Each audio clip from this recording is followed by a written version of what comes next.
एक तो ये समझ नहीं आता कि ये अंपायर्स हमारे पीछे क्यों पड़े हुए हैं। इस मैच के अंदर पहला ही मैच ये जो कि नेपाल वर्सेस पाकिस्तान का मैच था ACC men's under 19 Asia cup के अंदर, और उसके अंदर भी स्पष्ट रूप से दिख रहा था और उसको भी यहाँ पे एक गलत डिसीजन की वजह से कहीं न कहीं नेपाल के खिलाड़ी को बिना काम आउट होना पड़ा। नमस्कार, मैं पीएम डीएनए सिंह और आप देख रहे हैं कमाल यार। वीडियो में जानेंगे कि कौन था वो खिलाड़ी जिसको बलि का बकरा बनना पड़ा, कौन था खिलाड़ी वो जिसके ऊपर अंपायर को बिल्कुल भी रहम नहीं आया, या फिर ऐसे कहें कि हर बार क्यों, हमारे साथ ही हर बार क्यों। इससे पहले भी बहुत बार हम देख चुके हैं, और जब हमारी टीम कहीं न कहीं प्रेशर में होती है तो और प्रेशर देने का काम किया जाता है अंपायर्स के द्वारा। थर्ड अंपायर ने भी देखकर अनदेखा किया है, ये मुझे सबसे ज़्यादा कहीं न कहीं विचित्र लगा और कहीं न कहीं गलत भी लगा।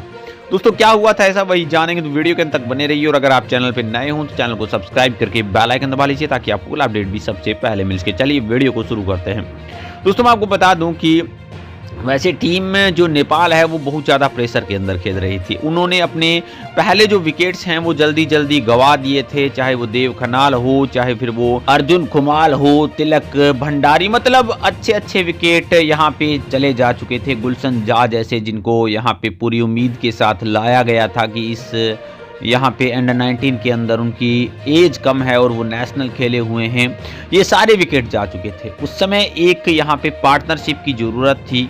जब मैं कहूं कि 8 विकेट गिर चुके थे, 7 विकेट गिर चुके थे, उस समय खेल रहे थे उत्तम, थापा मगर और बिपिन वैसे रन नहीं बनाते मुझे पता है, लेकिन वो कम से कम गेंद को रोकने का हुनर रखते थे और वो सिंगल निकाल दे सकते थे।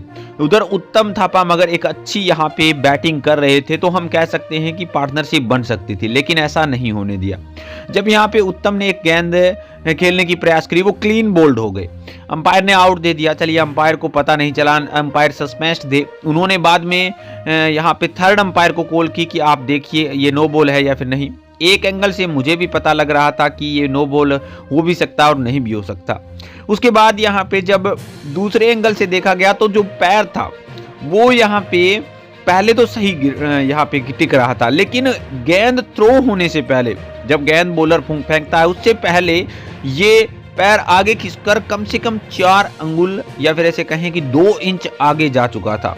यानी कि जब तक गेंद थ्रो होती तब तक वो यहाँ पे पैर बहुत ज़्यादा बाहर जा चुका था, और इसके हिसाब से होना चाहिए क्या कि ये नो बॉल होना चाहिए था।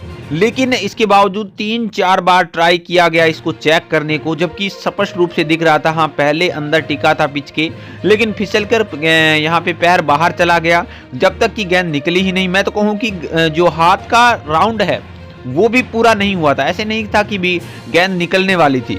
जब फिसल गया पैर आगे चला गया, उसके बाद उन्होंने पूरा रोल किया हाथ को और उसके बाद उन्होंने फेंका बॉल को। इसका मतलब ये हुआ कि वो नो बॉल क्लियरली थी, लेकिन उसके बावजूद उसे नो बॉल करार नहीं दिया गया। और जब नो बॉल करार नहीं दिया गया तो मतलब बिपिन है वो उनको आउट होना पड़ा, और जैसे ही बिपिन आउट होते हैं उसके बाद आते ही यहाँ पे एक और विकेट चला जाता है। एक तरफ जहां विकेट जा रहे थे नेपाल के, वहीं उत्तम थापा मगर दूसरी तरफ देख रहे थे, इसलिए वो भी प्रेशराइज हो गए दोस्तों।